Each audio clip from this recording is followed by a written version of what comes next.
Audio Jungle.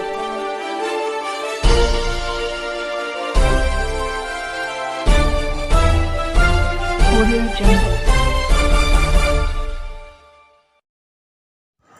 मैं रंजन कुमार, नमस्कार। अभी आप देख रहे हैं कंचन न्यूज़। इसे लाइक, सब्सक्राइब एवं बेल आइकॉन दबाना ना भूलें ताकि न्यूज़ का नोटिफिकेशन सबसे पहले आपके पास पहुंचे। अब चलिए खबरें विस्तार से। इंसानियत के पैगाम पर मिलना, मोहब्बत के रास्ते चलने,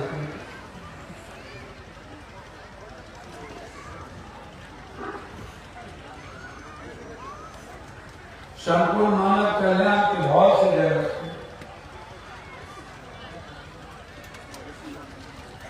अल्लाह के द्वारा, ईश्वर के द्वारा बनाए हुए जो ये रचना है उसकी खूबसूरती पर जन्नत, इंसानियत के मुस्कुराहट के रास्ते से जन्नत। ऐसी जन्नत क्या मतलब जहां से पांसू का रास्ते हो।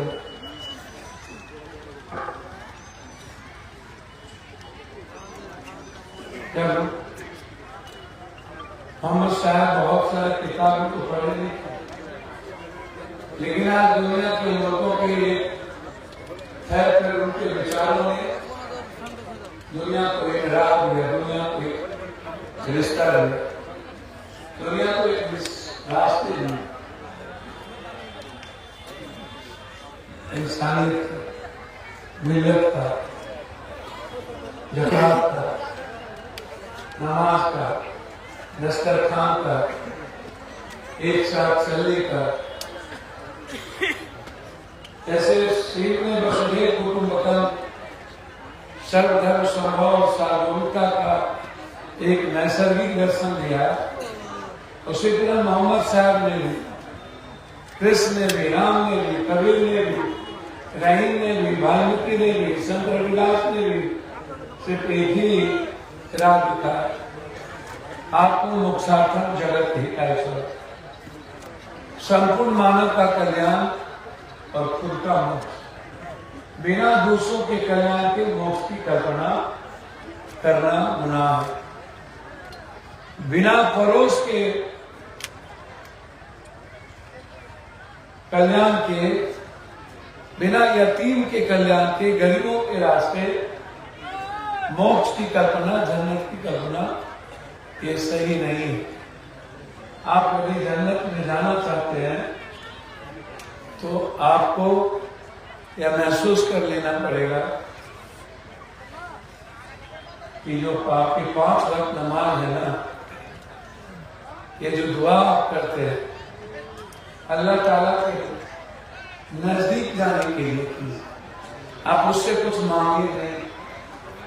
उन्होंने आपको सब कुछ दे दिया है, इंसान बना, मानव बना।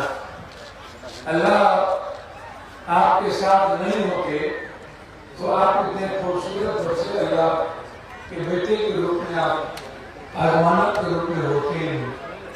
इसलिए अल्लाह ने, ईश्वर ने आपको अपने लिए बनाया, आपकी भूमिका तय कर दिया है कि जो मेरा बंदा है ये मेरे रास्ते को दुनिया के लिए एक मुकम्मल रास्ता देगा। आप अल्लाह के विचारों से चलिए। जब मोहम्मद साहब की एक छोटी सी विचार पूरी दुनिया को अपनी ओर मजबूर कर दिया, उस विचारों को के साथ जीने पर, फिर आप मुसलमान बन के सिर्फ क्या कीजिए। मुझको क्या लगता है, मैं मुसलमान नहीं हूं, लेकिन मेरे खूनों में, नसों में संपूर्ण विचारधारा अल्लाह का, ईश्वर का कंप्लीट रूप से पल पल में जीता हूं उनके रास्ते, उनके लिए। कभी भी सच्चाई के रास्ते के अलावा दूसरी बात नहीं करता। झूठ से नफरत है मुझे। इंसानियत के बगैर दूसरी बात करना गुनाह है, गुनाह है। नफरत मन में आ जाए तो नमाज कैसी, मोहब्बत के रास्ते तय करें। यदि आप सही माने में मुसलमान हैं तो हमारे मौलाना साहब ने तो आपसे कह दिया और आपसे कई प्रश्न करके झूठ के हाथ भी उठवा लिए। मौलाना साहब परंपराओं पर जीने की आदत हो गई है। हम समय काल पात्र के अनुसार अपने जीवन को नहीं बदल रहे। आज पूरी दुनिया कैसे जी रही है, पूरी दुनिया कहाँ जा रहा है, पूरी दुनिया क्या चाहती है, फिर भी हम ईश्वर और अल्लाह के रास्ते अपने जीवन की खूबसूरती का निर्माण नहीं कर पाते। एक नेक इंसान यदि मोहम्मद साहब ने हजरत को चुना तो राम ने हनुमान को चुना। राम ने सबरी का जूठा खाकर मानवता को रास्ता दिया। राम ने मल्लाहों के उस नाव पर बैठकर मोहब्बत के रास्ते दिए। राम ने खूबसूरत वाल्मीकि को अपने जीवन में तराशने के रास्ते दिए। कृष्ण ने अर्जुन को चुना। कृष्ण ने सुदामा को अपने रास्ते आने पर मजबूर कर दिया। बुद्ध ने अशोक को अपने रास्ते आने पर मजबूर कर दिया। अशोक वैसे सिकंदर नहीं बना, इसीलिए आप उस बात का बिल्कुल ख्याल रखिए। इन्होंने एक बात आपको कह दी कि आपको वर्तमान में जीना होगा। हम बड़ी बड़ी लड़ाई इस देश में बहुत सारे विचारों के खिलाफ हम लड़ रहे हैं। हजरत हमेशा मोहम्मद साहब दूसरों के विचारों का सम्मान करते थे।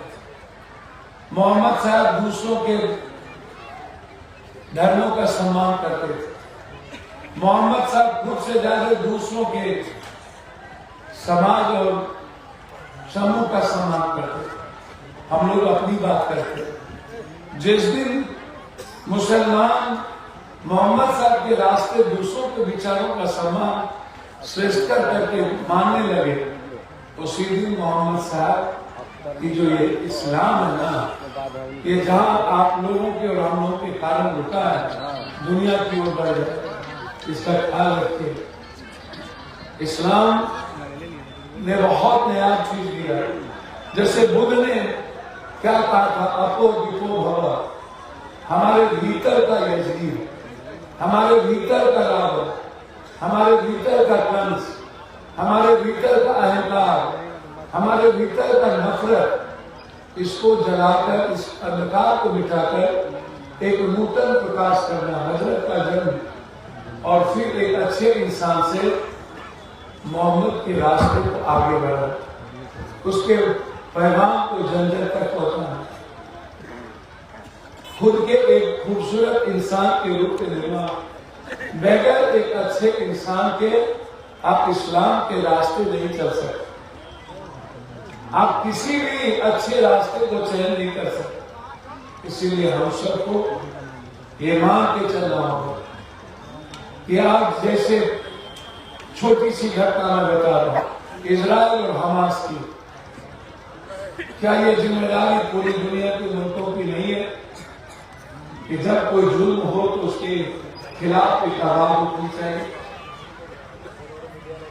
मोहब्बत के रास्ते, हम नफरत का रास्ता का चयन की बात नहीं करते। हम जुल्म के खिलाफ, जुल्म की बेइंता से नहीं लड़ना चाहते, लेकिन जुल्म के खिलाफ लड़ने की, कुर्बानी देने की हिम्मत होनी चाहिए ना। पूरी दुनिया अनमोल है, इसी को कहा जाता है वक्त और वर्तमान। क्या कारण है? हो सकता है मुझसे भूल हुई, लेकिन आज दुनिया की सारी ताकतें, चाहे रूस हो, चाहे चाइना हो, चाहे भारत हो, चाहे कोई भी डेवलप कंट्री हो, अलग हो। कुछ दिन पहले सिया सुनी में ये लोग फंस गए। आज पता चला कतर को और ईरान को समझ में आ गई कि हमें सिया सुनी में फंसना चाहिए या नहीं। अल्लाह ने इसलिए हमको नहीं भेजा। मैं इसीलिए ये बात आज आपको कह रहा कि हमें समय काल पाठ के अनुसार अपने कर्म की बात कर रहा है, विचारों को नहीं, अपने जीने के तरीके को दूसरों के लिए, इंसानियत के लिए बदलनी चाहिए। हम क्या आप यहां से बैठ करके हमास के बच्चों के लिए आप आवाज नहीं उठा सकते? क्या आप यहां बैठ करके यतीम पर जो जुल्म हो रहे हैं उसके खिलाफ सोशल मीडिया पर आप दुनिया को अपनी ओर नहीं कर सकते? यह सवाल है। अब जैसे इन्होंने मदरसे को लेकर एक जलसा जब होता है तो जलसा कभी कुरान शरीफ साहब में जब बच्चे तालीम होती, इन्होंने कहा कि ये मदरसे में जब कुरान शरीफ साहब झूम के वो पढ़ते हैं, हर बच्चे को दुनिया में चाहे कोई कुरान शरीफ साहब पढ़ता हो, चाहे गीता या रामायण या बाइबिल, यह उसके जीवन जीने की खूबसूरती का शुरुआत है।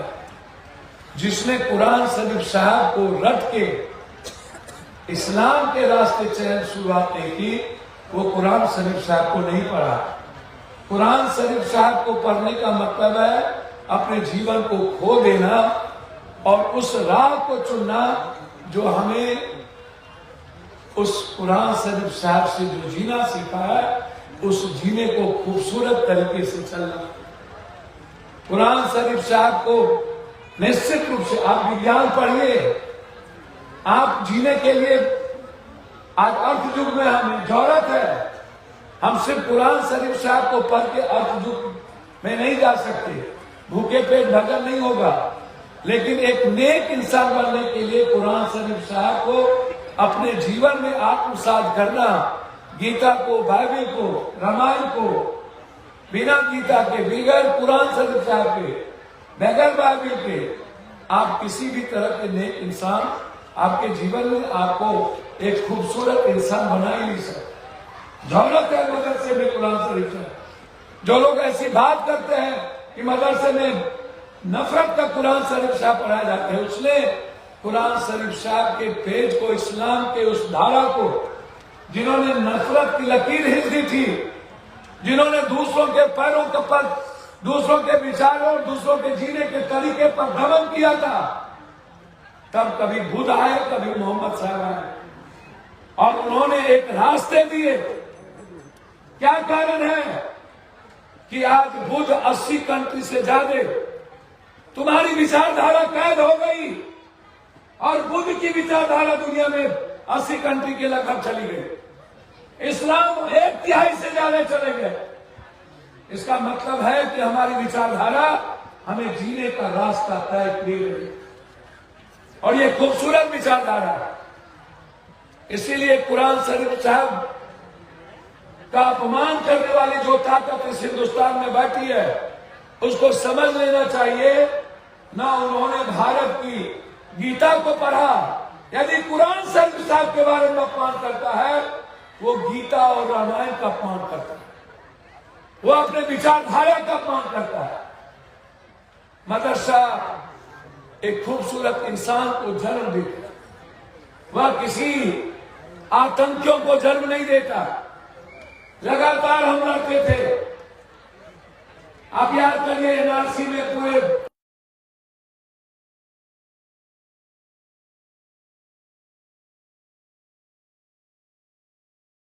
कश्मीर से लेकर कन्याकुमारी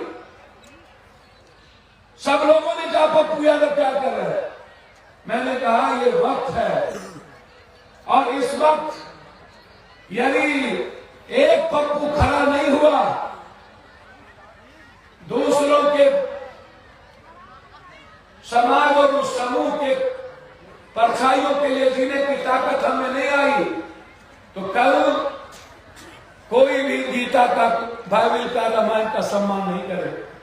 कल कोई दूसरों के समूह और समाज विचारों का सम्मान नहीं करे। हम लड़े, आप बेफिक्र रहें। आपको पहले ही मौलाना साहब ने कह दिया कि आप इस्लाम के विचारधारा के वारिस हैं, आप सिर्फ मुसलमान न बने। जब यदि आप नमाज पढ़ते हैं, सच्चे नेक इंसान हैं, याद रखिएगा जब तक हजरत हुसैन जैसा मोहब्बत करने वाला और मोहम्मद साहब के इस रास्ते पर चलने वाले लोग हैं, तब तक इस्लाम की विचारधारा को कोई चैलेंज नहीं कर सकता। आपको कोई दुनिया अलग नहीं कर सकता। आप भारत के मुल्क के वारिस है, भारत में आपने बनाया है, भारत में आपके खून रहे हैं, भारत को आपने बेइंतहा मोहब्बत की है। आपने पाकिस्तान से ज्यादा भारत के साथ आपकी मोहब्बत हुई।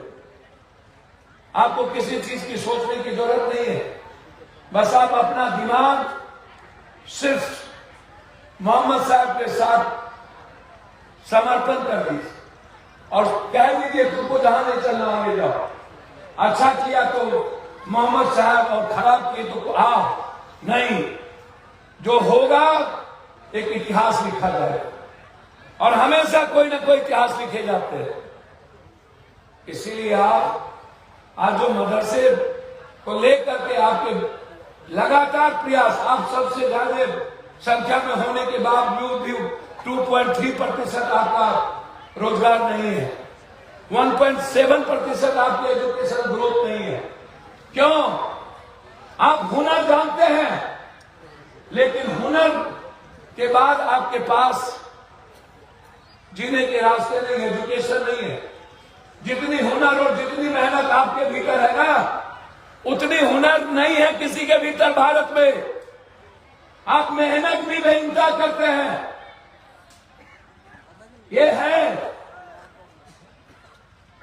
और आपके भीतर हुनर भी है। हुनर का मतलब है किसी चीजों को खेती करने का भी हुनर है। आप कोई भी काम करते हैं तो उसके पीछे हुनर है, लेकिन आपके पास तालीम नहीं है, आपके पास जो एक अर्थव्यवस्था होनी चाहिए वो नहीं है। इसीलिए मदरसे को लेकर के जो आज जलसा रखा गया है, मैं चाहता हूं ऐसे चीजों के लिए, चाहे वो मस्जिद के लिए जलसा हो, मदरसे के लिए हो, चाहे वो किसी कब्रिस्तान के लिए हो, या इतनी बड़ी चीज है कि कम से कम मुसलमानों में दूसरों के जमीन पर जबरदस्ती का हराम की आदत नहीं है। दूसरों के जमीन पर अपने वालिद या अपने पूर्वजों को दफनाने का कम से कम ये तो है ये मिल्लत कि आप एक कब्रिस्तान बना करके अपनी पूरे वालिद को, आप पूरे बुजुर्गों को आप वहां ले जाते हैं, अपने परिवार को वहां ले जाते हैं।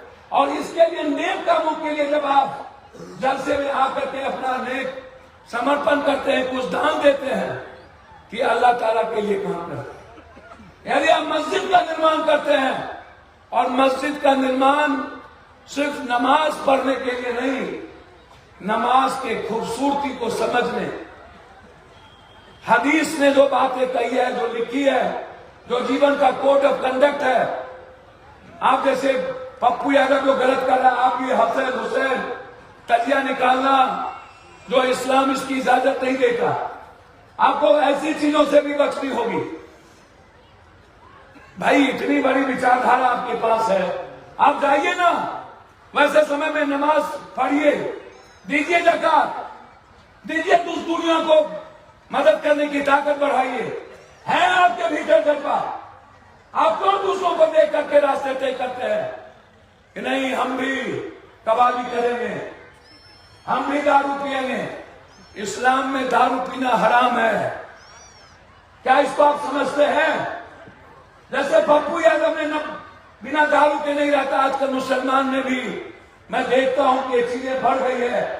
मैं जहां भीड़ में जाता हूं लगभग लोग दारू पिए होते, निकाह में, अन्य चीजों में। जब मैं जाता हूं तजिया में तो मैं देखता हूं कि लोगों में दारू की आदत बढ़ गई है। इसको रोकना होगा, ये सब में रोकने की है। इसीलिए तालीम बहुत जरूरी है। जलसा की भावनाओं को समझिए, और जो जलसा में नहीं आता है मैं समझूंगा, जिसको जलसा अपने आने के लिए वक्त ना हो, 5 वक्त नमाज के लिए वक्त ना हो, दुनिया को ईद और बकरीद में देने की ताकत ना हो एक मुट्ठी, और दुनिया के हर जाति धर्म और विचारों के साथ बैठकर दस्तरखान के लिए आपके पास एक मजबूत विचारधारा ना हो तो आप इस्लाम को नहीं समझते। इस्लाम को समझने के लिए आपको इन सारी चीजों का ख्याल रखना पड़ेगा। मुझे चूंकि और जलसे में जाना है पूर्णिया, इसमें वहां भी एक बड़ा जलसा है, इसीलिए मैं आपसे एक बात कह के जा रहा हूं। वैसे आप बहुत मजबूत कौम और विचारधारा वाले हैं, पप्पू यादव की जरूरत आपको नहीं है, लेकिन मैं जब तक जिंदा हूं, दुनिया का कोई भी संकट, कोई भी परिस्थितियां, दुनिया की कोई भी ताकत कभी भी आपके विचारधारा और आपके जीने पर रास्ते पर खड़े होगा तो उससे पहले पप्पू यादव के रास्ते से टकराना होगा। ये ख्याल रखिएगा। मैं जब तक जिंदा हूं तब तक आप नमाज पढ़ते, इस्लाम पढ़ते, मेरी जरूरत फिर कह रहा हूं नहीं होगी, लेकिन जब तक जिंदा हो तब तक आप हो या कोई कमजोर, कोई जाति, कोई वंचित, मैं हर जाति, वंचित, कमजोर, गरीब और हर उस वर्ग समूह विचारों के लिए मरने का जज्बा पप्पू में है। जो जज्बा हजरत हुसैन में थी वही जज्बा पप्पू में है। और मैं, आपको याद होगा, चाहे वो कोरोना हो या पटना का बाढ़ या दुनिया की कोई घटना, सबसे पहले पप्पू यादव पहुंचता है और हर दुनिया के इंसान के लिए खूबसूरत तरीके से मैं लड़ता हूं। इसीलिए मैं आपका परिवार हूं और मैं परिवार की तरह जलसा में आता हूं खूबसूरत तरीके से। न्यू अपडेट के लिए देखते रहिए मैं रंजन कुमार, कंचन न्यूज।